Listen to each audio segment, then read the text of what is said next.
నారాయణుడు. అతనికి 2 పేర్లా? రెండేమిటి, అతనికి అనంత కోటి నామం కలవు. ఎందుకు? ఒకటైతే వాళ్ళమ్మ మర్చిపోతుందేమోనని. అతని అమ్మ పేరేమిటి? అతనికి అమ్మ లేదు. మరి నాన్న లేడు. మరి ఎలా పుట్టాడు? అతనికి పుట్టికయ్యే లేదు. వాడెవడో విచిత్రమైన వాడే, చూడవలసిందే. అతని దేవుడు ఎక్కడుంటాడు? అతడు సర్వాంతర్యామి. అతడు లేని చోటు లేదు. మరి అతను చూసేది ఎట్లా?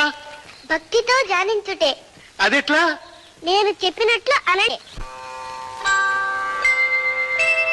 ఓం నమో